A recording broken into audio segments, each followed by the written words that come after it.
Welcome to another exciting episode of the Mr. Movie News podcast. I'm your host, Scott, and sitting in as always is your co-host, Tony G. This is the show that not only brings you the latest movie news about movies in current production, pre-production, or perhaps rumors that are spreading fast and furious. We will have other guests sitting in from time to time and also discuss many other fun topics regarding movies. So what do you say? Let's start the show. Okay, we're back, and here we are. This is Tony G, and I have Mr. Movie News himself. Hello, everybody. It's good to be back. My name is Scott Anisi. We did this project many years ago with Tony and I. Yes, about 4 or 5 years ago. Yeah, it seems like a lot longer than that, doesn't it? Yeah. We had quite a bit of a following on iTunes. I think we had over 2,000 listeners each week listening to all the movie news that we were providing. And because so many things had come up on our schedules and family time and just I had moved and relocated down to Florida and everything, everybody just went their separate ways and the show kind of just drifted off. And it was a shame because I enjoyed doing it. I know you did too. But yes, absolutely. And we decided it was just, maybe we should get back into the thick of things again because there's just so many good movies coming out. And unless you read about it, you really don't know about it. Yeah, and I hope that you do tune in, and we'll be trying to put these up as regularly as possible. We'll know a schedule sooner or later, and there'll be a website hopefully attached to this as well. And it also will depend on the public demand. If they want more, they'll tell us. And we'll mention it later on that you can feel free to log in your comments at YouTube and wherever else you happen to see our posting of this show. And we also have a website, an email address that they can also email if they want their thoughts and ideas to us. What's that? MrMovieNews@gmail.com. Okay. Everybody so heard it's that? MrMovieNews@gmail.com. Feedback is definitely important. Absolutely. It helps us go and helps us know that someone out there is listening to it. That's for damn sure. So why don't we get jumping right into the news because there's quite a bit of it. Sounds good. Let's go. Okay, so I guess we'll call this Sequel Mania. And we'll start off with the first story, which is about the next X-Men Wolverine movie with Hugh Jackman. He was supposed to be the top contender to host the Oscars this year. But because he's doing location scouting for the next Wolverine movie, he had to pass on that. The title was released and announced today that it will be called X-Men The Wolverine. It will not be a sequel to the X-Men Origins Wolverine movie that was out several years ago. That's what I was just about to ask you because I don't think that movie was really well received from what I remember. No, and I actually did like it. I thought it was really good. I didn't think it was great. I thought it was really good. But it's going to be its own separate movie, and the script is written by Christopher McQuarrie, and it involves Logan beginning a forbidden romance with a Japanese woman whose hand in marriage is unfortunately promised to another man. And since Logan won't take no for an answer, it puts him into a battle with her father and her samurai sword-wielding brothers. Okay, sounds like a action-packed one there. Yeah, there's no release date set yet for the film. I'm going to say it's probably a 2012, 2013 because we're already coming up to 2011. They haven't even started filming it yet. Right, yeah. It depends probably on what the budget comes out to be as well. Yeah, and I'm sure that they'll give it a hefty budget. I mean, you're talking about X-Men, and as soon as they see that and don't forget, you got another X-Men movie coming out very shortly. I think it's called X-Men: The First Class, and that shows them at the Academy with Patrick Stewart. What the character he plays? I forget his name. Xavier. Yeah, Professor Xavier, and enrolling the students into the academy and all that, and teaching them. So this is supposedly the first class. So what did they recast the entire movie? Well, because these are going to be younger kids. I guess you're not going to have Halle Berry, and you're not going to have what was the other girl that played the Phoenix? Oh yeah, I can't think of her name. Femke, something like that. I forget her name. Yeah.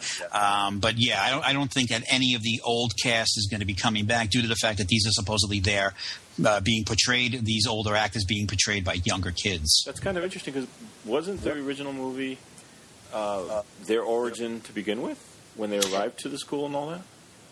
I might be wrong. I haven't seen it in many years. But. No, I think no, but I think you got a touch of or a sense of them being younger in the first X-Men Origins Wolverine movie, where you saw Scott with the glasses, and he wasn't really the same character that he was in the X-Men movies. Okay. So I think that's where you're getting a little bit sidetracked by that. But I am not sure of the cast. I know it's been. I think the production has been completed on it. I think it's probably coming out in 2011. I guess the next movie we'll discuss is Scream 4. Hard to believe that they reinvented the franchise again. Wes Craven has come back and directed the sequel, bringing back Neve Campbell, David Arquette, Courtney Cox. Wow. Hayden Panettiere is back. She's going to be in it. So did he do that before their breakup, I guess? Yeah, this was filmed obviously before the old the Courtney and David Arquette split. This is definitely before that. Basically, it's just starting. It's coming to theaters on April 15th of 2011, and it's just, I guess, relaunching the franchise. I guess Wes Craven doesn't have any ideas for new type movies, and he's going to go with what works. Yeah, why not? So that, there's some pictures online, and I've seen the trailer. It looks pretty good. I mean, you're bringing back the original characters, and I guess if it's not broken, don't fix it. So I guess they're going to stick with what works, and we'll see how much money. I'm assuming that it's going to be released on a pretty good weekend where nothing else is going to compete with it. So it should make a pretty good killing in the first weekend that it's opened. I think I saw a note somewhere that it was coming out in April, so it's probably around Easter break. It's actually April 15th, tax day. Oh, there you go. Yeah. Yep. So, you give your money to the government, and then you can spend it on a movie. So there you go. So that is Scream 4.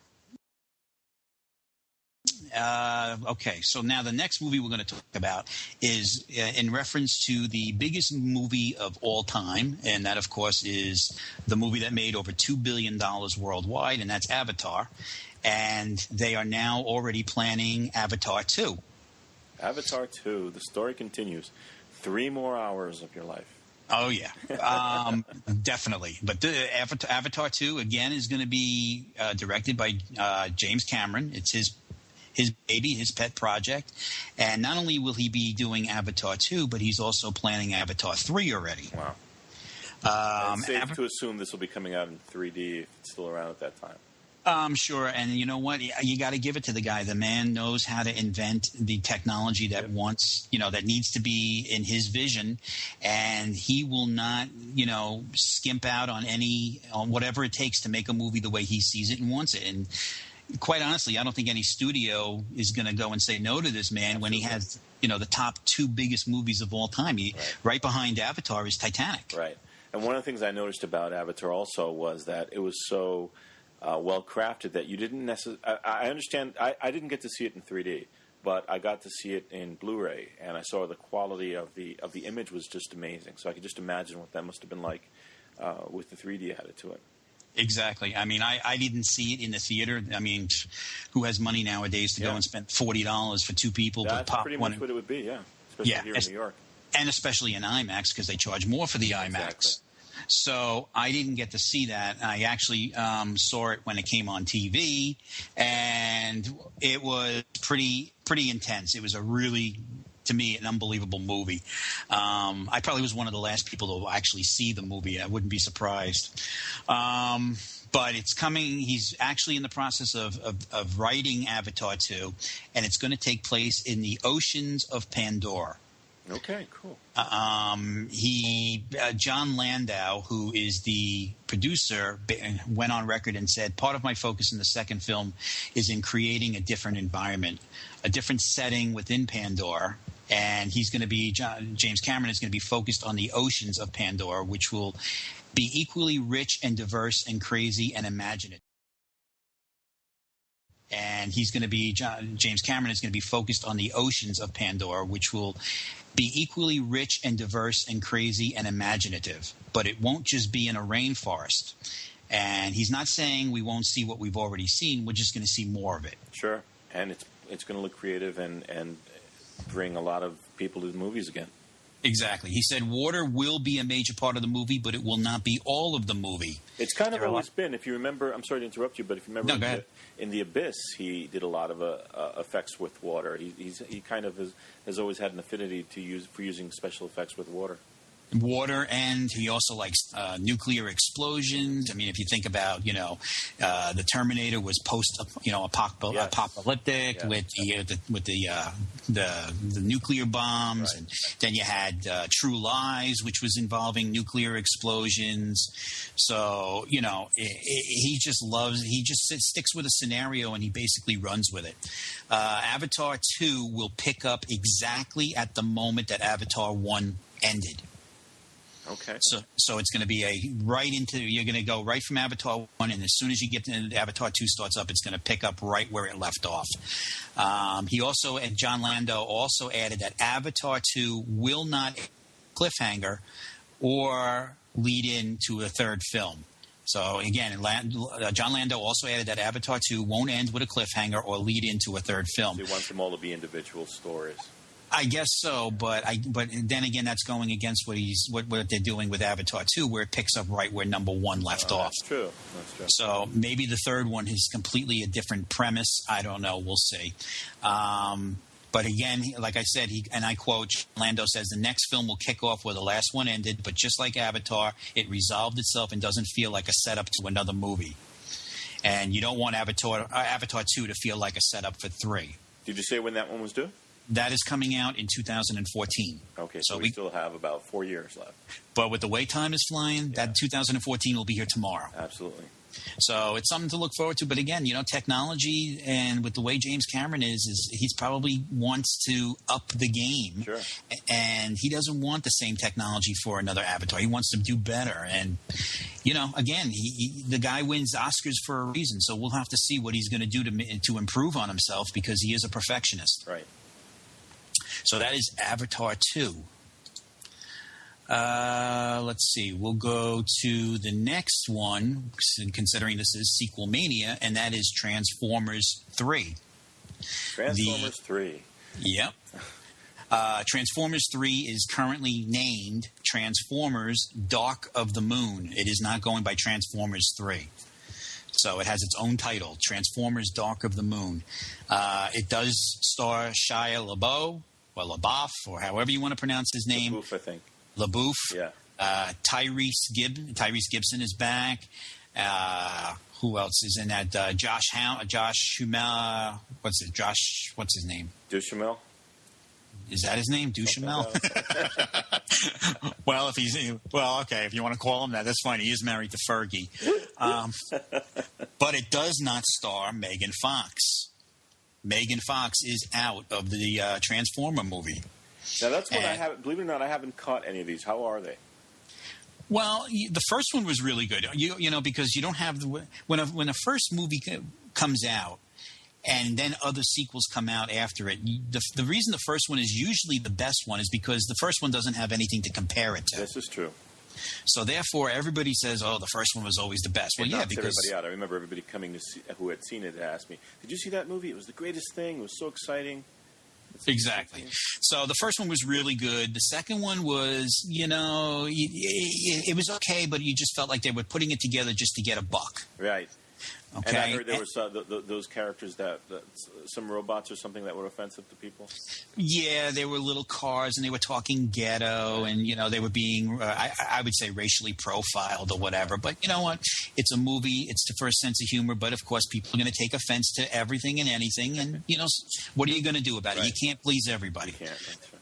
So the first one was really good. The second one was, like I think, it was okay, but maybe it was just for the quick buck. Because, you attach a movie and you put the word Transformers to it. You put Steven Spielberg and Michael Bay in the credits, and you're going to make a fortune. They'll still go. That's right. Exactly. So what happened is after the filming of Transformers Revenge of the Fallen, which was the second one, Megan Fox made and passed comments about Michael Bay and saying how difficult he is to work with, and he's just nasty, and she doesn't like him or whatever. Well, Michael Bay said, "Screw you, you're out of my next movie." Wow. So he recasted. Yep, he recasted. Her part is completely gone. They brought in a new character to be Shia's love interest, and that is Rosie Huntington Whiteley, who is the Victoria's Secret model. And she was just on the Victoria's Secret lingerie show, which is going to be on CBS, I think, at the end of November. And it so qualifies her to be such a great actress, doesn't it? Michael Bay has an eye for ass. What can I tell you? She's gorgeous, though. I'm looking at a picture of her now. Yeah. Well, hopefully, she'll remain dressed, and that won't be the highlight of the film. The movie itself will be a good, But then again, you got Steven Spielberg, so hopefully he'll keep it nice and tight. Yeah. Maybe that was a bad choice of words. Hopefully he'll keep the script together, and it'll be a good movie. That comes out July 1st of 2011, and that is Transformers: Dark of the Moon. Let's see. We'll start off with the next movie, and that is going to be the relaunch and a new direction for a new set of Spider-Man movies. Spider-Man. Tobey I think Maguire. the last time that we had a show, I think 3 was still about to come out or had just come out or something. It could have even been 2 for all we know. It was so long ago. But they're looking, Sony wants to go in a completely new direction and get rid of everything that you remember of 1, 2, and 3 from the Sam Raimi trilogy. Oh, really? They're starting all over? All over again. I'm right not sure now, if I like that idea. Neither do I. Right now, it looks as if Martin Sheen is in final talks to play Uncle Ben. Okay. Sally Field is in the role of Aunt May. Okay, well, nice cast. Yeah. And that's all we have right now. We don't even. It's the story of what happened to Peter before he became Spider-Man. This could be when he was born, maybe. Born. Spider-Man the First Class, and then we'll make this like X-Men, Let's see. Should Sally Field accept the role, she would be joining Andrew Garfield, Emma Stone, Rhys Ifans, and Mark Webb in the Mark Webb directed film that starts shooting in just over a month. Well, I hope that a special effects person is going to be able to bring a new challenge and a new direction for this series, because this is a beloved series, especially with Tobey Maguire, and a lot of things were said about the last one, and it wasn't that great, and 1 was good, 2 was even better, possibly with Doc Ock. I actually like the last 2. I thought they were great too, and I don't understand why they feel they have to tinker with it and try to take it in a different direction. I thought they were great too, and I don't understand why they feel they have to tinker with it and try to take it in a different direction. You got Sam Raimi, who is a dedicated and a well-fined director who does fantastic movies, and I just don't understand. Maybe he did write all 3 with his brother, right? Maybe that's what put Sony over the top and said maybe we need to go in a different direction because it wasn't so well received. But again, it's all about the wallet, and they made a shitload of money with that. They did. And what's interesting too is that I hardly get impressed nowadays with movies, but I remember going to see the last 2 of those, especially the last one that wasn't really well received. I saw that in Orlando, of all places, over at one of the Disney movie theaters, and I remember being totally blown away by the special effects. I was sitting there going, "How did they do that?" My jaw was dropping. It's amazing that each year, as technology progresses, the movies have become so technical and so amazing to watch that you don't even know anymore what's real and what's computer generated. Absolutely. So, if anything, what we're going to see in the next Spider-Man movie, if you thought you could really believe that a man could spin a web and fly, and which obviously is not true, but in the movies, when you go there and you want to feel this way, you want to be a part, and you want to be in that movie.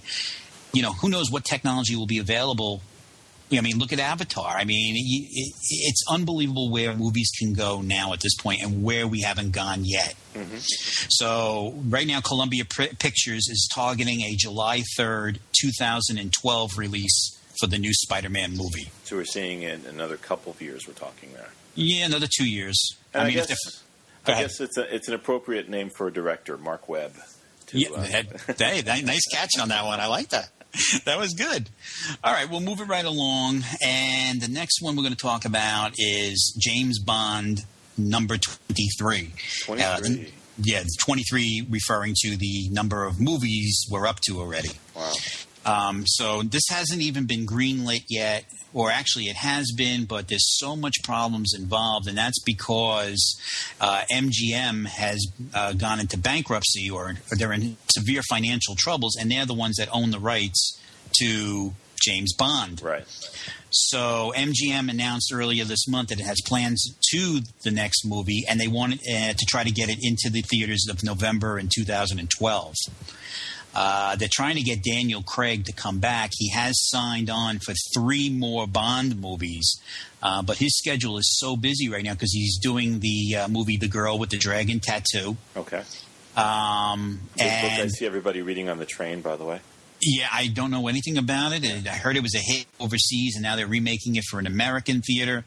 So I don't know too much about that, but he is signed on to do 3 more films. So if MGM can get their financial troubles behind them and Daniel Craig can free up his schedule, it looks like James Bond 23 should be out sometime in 2012, hopefully. Would that be his second Bond film or his third? That'll be his third. He did Casino Royale and then Quantum of Solace. Okay. So this would be his third. And he signed on to do 6. So that's James Bond. Moving right along, Men in Black 3 has been announced, and it is in pre-production. And that's a long wait between sequels there. Definitely. You got Will Smith and Tommy Lee Jones coming back. Also joining the cast is Josh Brolin, Sacha Baron Cohen, who is Borat, right? Emma Thompson, and Alec Baldwin. And the film is going to be directed once again by Barry Sonnenfeld. And the date for this is May 25th, 2012. And believe it or not, they were just down at the Kennedy Space Center and scoping out some possible sites to do filming there. And Transformers 3 just finished up filming at the Kennedy Space Center as well. That's pretty neat. It's always nifty when they film somewhere that you're familiar with and you can drive to and see it. Right, exactly. Like the first Men in Black, I actually had a friend come in from Europe who we were driving around, and when we drove around Flushing Meadow Park and he looked over, he went, Men in Black, Men in Black. So it was really great. Yep. It's like there was a movie that with Steven Seagal did, Out for Justice, and they filmed it in Brooklyn. And every time that we went down to go visit my best friend's brother down in Brooklyn, you went right past the areas where they filmed, and it's like, oh, that's so cool. This is where they filmed the chase scene and everything. Yeah, it really is. Rumor has it that Betty White was offered a role in Men in Black 3. Who's having resurgence of a career here. It just goes to show you, you get one role, and that can just set your whole career off or bring you back from the dead. And that, of course, was the proposal with Sandra Bullock. Mm-hmm. And she was in that movie, and bam, it's just like you see her every Saturday night. Yeah, Saturday Night Live. She's in TV commercials. She's in the new Transformers, too. No, I'm kidding. She's in X-Men, too, as well. She's going to be the love interest of Hugh Jackman. Surprised we didn't ask her to be Aunt May, actually, but she'd be too old, I suppose. If she is an X-Men, I do not want to see what her special purpose is. That's for damn sure. But anyway, she's rumored to be in it, and she's insisting that she's not. But then again, when you sit there and you say you're not, that usually means you are. Right. So, we'll see what happens. Again, that comes out May 25th of 2012. And we'll finish up real quick with Pirates of the Caribbean 4, which is named Pirates of the Caribbean on Stranger Tides. Okay, and I think there have been posters starting to circulate about that, haven't there? Just came out today, a poster for that. Okay. The movie is directed by Rob Marshall, and I believe Rob Marshall directed the Fast and the Furious movie. He did The Mummy 3. Didn't he do Chicago or something? I think he did. Yeah, he did a musical. Right. So now he's taking his shot at Pirates of the Caribbean. That is coming out May 20th of 2011. It stars, again, Johnny Depp, Penelope Cruz, Jeffrey Rush, and Judi Dench is possibly making a cameo appearance. Judi Dench is the character M in the James Bond movie since, I think, Pierce Brosnan took over the role. She's great. She's very imposing character there. Right, exactly. So we'll see. Hopefully with Johnny Depp back as Captain Jack, it'll be a entertaining film. But we're losing some of the main cast in this one. Orlando Bloom and the girl. What was her name? I'm blanking out myself. Yes, I don't have that. But those two characters, yeah. But yet at the end of the last one, they had if you stayed till after the credits, there was an ending scene, and it showed Orlando Bloom coming back out of the water and meeting up with his wife and kid at the time.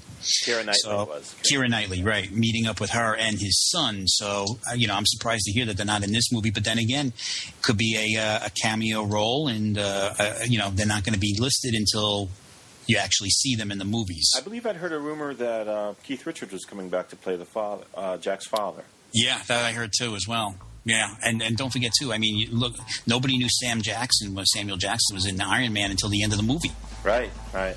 Nobody had mentioned him at all, and then all of a sudden he showed up. So who knows? Maybe stranger things have known to happen. And that is it.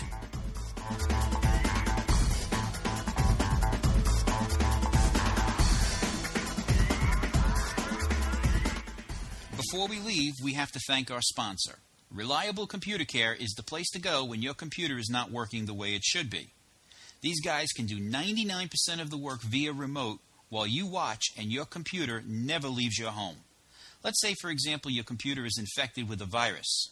Reliable Computer Care can advise you to download a free program that lets them connect to your computer, and while you watch, they can log in, determine what the problem is, and then they fix it. Reliable Computer Care also does something very few other tech repair places do. They charge by the problem and not the clock. If the problem takes 3 hours to fix or only 15 minutes, you pay the same rate. If it is virus, spyware, malware, or errors, or perhaps something else, do yourself a favor and head on over to their website, www.reliablecomputercare.net, and see what they have to offer. That is our show for this week, folks. Remember to follow us on Facebook at Mr. Movie News and on Twitter as well at Mr. Movie News, or at our email address, mrmovienews@gmail.com. That's MRMOVIENEWS@gmail.com. Thanks to Tony G, as always, for a great job, and we will see you all on our next show.